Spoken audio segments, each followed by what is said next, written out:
আমি ধন্যবাদ জানাই ইরানের যিনি প্রতিরক্ষা মন্ত্রণালয়ের মুখপাত্র আছেন ব্রিগেডিয়ার জেনারেল রেজা তালাইনিককে। আল্লাহ তাকে নেক হায়াত দান করুক, তার জীবনও হুমকির মুখে। পুরো খবরটি দেওয়ার আগে শুধু এতটুকুই বলি, এবার যদি ইরান হেরে যায়, ইসরায়েলের সাথে আরবদের লড়াইয়ের ইতিহাস আছে। আমরা তো ইতিহাস পড়ি না, আপনাদের একটু পড়া উচিত, মাঝে মাঝে জানবেন। এই ইতিহাস বলছে দুইটা লড়াই হয়েছে, দুইটা লড়াইয়ে আরবরা হারছে, শোচনীয়ভাবে হারছে। কেন হারছে জানেন? সেনার সক্ষমতার অভাব ছিল না, মেশিনারিজের অভাব ছিল না, সমস্যা ছিল নিজেদের মধ্যে ঐক্যবদ্ধতা। যুদ্ধটা করছে সবাই, কিন্তু আলাদা আলাদা ভাবে, যার কারণে অনেক মূল্য দিতে হয়েছে। এমনকি ইসরায়েলের ভিতরে একটা আত্মবিশ্বাস তৈরি হয়ে গেছে, আরবরা কখনো এক হবে না। আর সেই আত্মবিশ্বাস থেকেই ইসরায়েলকে লালন পালন করেছে আমেরিকা, মধ্যপ্রাচ্যকে কন্ট্রোল করার জন্য, আর টেকনিক্যালি কন্ট্রোল করছেই। এবার যদি ইরান হারে, ইরাক হারছে, সাদ্দাম হোসেন নাই হয়ে গেছে, এর আগে মুরসি নাই হয়েছে, আর এবার যদি ইরান হারে, খামেনি নাই হবে, এরপরে পাকিস্তান, মনে রাখেন, এরপরে হয়তো বা বাংলাদেশ হতে পারে, কখন কার দিক দিয়া টার্গেট হয়। যাই হোক, তবে সর্বোচ্চ লড়াই চালিয়ে যাচ্ছে ইরান, জনগণকে আশ্বস্ত করার চেষ্টা করছে, কারণ জনগণের মধ্যে ভয় কাজ করছে। ইভেন ইরানের অনেক জনগণ যারা বিরোধী দল রাজনীতি করত বা এই ইসলামিক শাসনতন্ত্রকে মানত না, গণতন্ত্র চাইতো, তারা কিন্তু এই সুযোগটাকে কাজে লাগাচ্ছে। সোশ্যাল মিডিয়া প্ল্যাটফর্মে সরকার পতনের জন্য সরকারের বিরোধিতা করে নানান ধরনের স্টেটাস দিচ্ছে। তবে ইরানের সরকার যারা আছেন এই মুহূর্তে যথেষ্ট দৃঢ় মনোবল রেখে কিন্তু এই লড়াইটা চালিয়ে যাচ্ছেন। গতকালকে গভীর রাতে টেলিভিশন সাক্ষাৎকারে আপনার ইরানের এই প্রতিরক্ষা মন্ত্রণালয়ের মুখপাত্র তিনি বলছেন যে ইসলামী শাসন ব্যবস্থার উপর একটা কঠিন আঘাত করা হবে, আর সেই প্রতিশ্রুতি নিয়ে ইরানের প্রতিরক্ষা মন্ত্রণালয় যুদ্ধের সর্বোচ্চ আয়োজন সাজিয়েছে। ইরানের সশস্ত্র বাহিনী তাদের প্রতিশোধমূলক সামরিক পদক্ষেপ অব্যাহত রাখবে। আমাদের জাতি একটা চাপিয়ে দেওয়া যুদ্ধের মুখোমুখি, এবং শত্রুরা আমাদের জনগণের প্রতিটি অংশের শক্তি এবং স্থিতিস্থাপকতাকে লক্ষ্যবস্তু করেছে।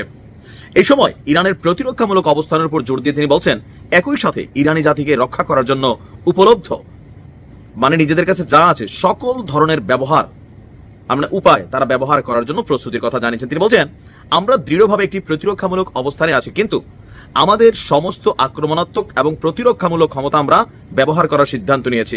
আমাদের প্রতিরক্ষা ফ্রন্টের পরীক্ষাগুলো প্রশস্ত এবং সমাজের সকল স্তরের মানুষ এতে জড়িত।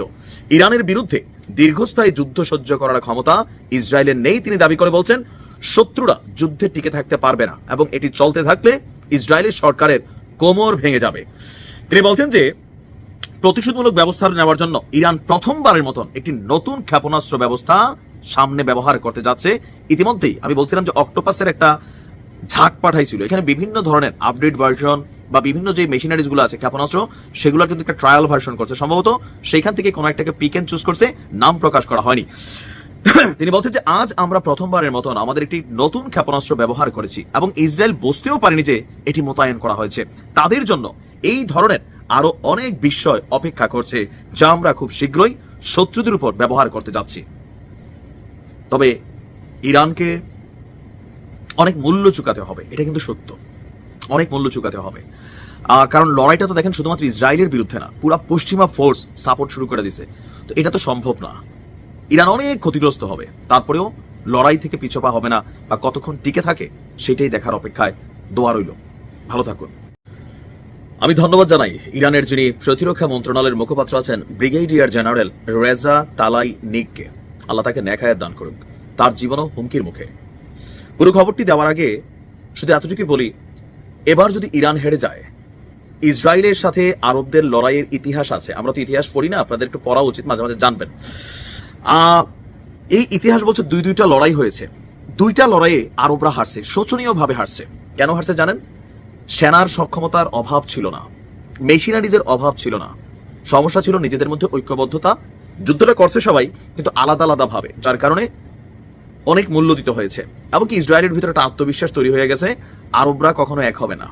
আর সেই আত্মবিশ্বাস থেকেই ইসরায়েলকে লালন পালন করেছে আমেরিকা, মধ্যপ্রাচ্যকে কন্ট্রোল করার জন্য, আর টেকনিক্যালি কন্ট্রোল করছেই। এবার যদি ইরান হারে, ইরাক হারছে, সাদ্দাম হোসেন নাই হয়ে গেছে, এর আগে মুরসি নাই হয়েছে, আর এবার যদি ইরান হারে, খামেনি নাই হবে, এরপরে পাকিস্তান, মনে রাখেন, এরপরে হয়তো বা বাংলাদেশ হতে পারে, কখন কার দিক দিয়া টার্গেট হয়। যাই হোক, তবে সর্বোচ্চ লড়াই চালিয়ে যাচ্ছে ইরান, জনগণকে আশ্বস্ত করার চেষ্টা করছে, কারণ জনগণের মধ্যে ভয় কাজ করছে। ইভেন ইরানের অনেক জনগণ যারা বিরোধী দল রাজনীতি করত বা এই ইসলামিক শাসনতন্ত্রকে মানত না, গণতন্ত্র চাইতো, তারা কিন্তু এই সুযোগটাকে কাজে লাগাচ্ছে। সোশ্যাল মিডিয়া প্ল্যাটফর্মে সরকার পতনের জন্য সরকারের বিরোধিতা করে নানান ধরনের স্টেটাস দিচ্ছে। তবে ইরানের সরকার যারা আছেন এই মুহূর্তে যথেষ্ট দৃঢ় মনোবল রেখে কিন্তু এই লড়াইটা চালিয়ে যাচ্ছেন। গতকালকে গভীর রাতে টেলিভিশন সাক্ষাৎকারে আপনার ইরানের এই প্রতিরক্ষা মন্ত্রণালয়ের মুখপাত্র তিনি বলছেন যে ইসলামী শাসন ব্যবস্থার উপর একটা কঠিন আঘাত করা হবে, আর সেই প্রতিশ্রুতি নিয়ে ইরানের প্রতিরক্ষা মন্ত্রণালয় যুদ্ধের সর্বোচ্চ আয়োজন সাজিয়েছে। ইরানের সশস্ত্র বাহিনী তাদের প্রতিশোধমূলক সামরিক পদক্ষেপ অব্যাহত রাখবে। আমাদের জাতি একটা চাপিয়ে দেওয়া যুদ্ধের মুখোমুখি এবং শত্রুরা আমাদের জনগণের প্রতিটি অংশের শক্তি এবং স্থিতিস্থাপকতাকে লক্ষ্যবস্তু করেছে। এই সময় ইরানের প্রতিরক্ষামূলক অবস্থানের উপর জোর দিয়ে তিনি বলছেন, একই সাথে ইরানি জাতিকে রক্ষা করার জন্য উপলব্ধ মানে নিজেদের কাছে যা আছে সকল ধরনের ব্যবহার উপায় তারা ব্যবহার করার জন্য প্রস্তুতির কথা জানিয়েছেন। তিনি বলছেন, আমরা দৃঢ়ভাবে একটি প্রতিরক্ষামূলক অবস্থানে আছি, কিন্তু আমাদের সমস্ত আক্রমণাত্মক এবং প্রতিরক্ষামূলক ক্ষমতা আমরা ব্যবহার করার সিদ্ধান্ত নিয়েছি। আমাদের প্রতিরক্ষা ফ্রন্টের পরীক্ষাগুলো প্রশস্ত এবং সমাজের সকল স্তরের মানুষ এতে জড়িত। ইরানের বিরুদ্ধে দীর্ঘস্থায়ী যুদ্ধ সহ্য করার ক্ষমতা ইসরায়েলের নেই তিনি দাবি করে বলছেন, শত্রুরা যুদ্ধে টিকে থাকতে পারবে না এবং এটি চলতে থাকলে ইসরায়েলের সরকারের কোমর ভেঙে যাবে। তিনি বলছেন যে প্রতিশোধমূলক ব্যবস্থা নেওয়ার জন্য ইরান প্রথমবারের মতন একটি নতুন ক্ষেপণাস্ত্র ব্যবস্থা সামনে ব্যবহার করতে যাচ্ছে। ইতিমধ্যেই আমি বলছিলাম যে অক্টোপাসের একটা ঝাঁক পাঠাইছিল, এখানে বিভিন্ন ধরনের আপডেট ভার্সন বা বিভিন্ন যে মেশিনারিজ গুলো আছে ক্ষেপণাস্ত্র, সেগুলো কিন্তু একটা ট্রায়াল ভার্সন করছে। সম্ভবত সেইখান থেকে কোনো একটাকে পিক এন্ড চুজ করছে, নাম প্রকাশ করা হয়নি।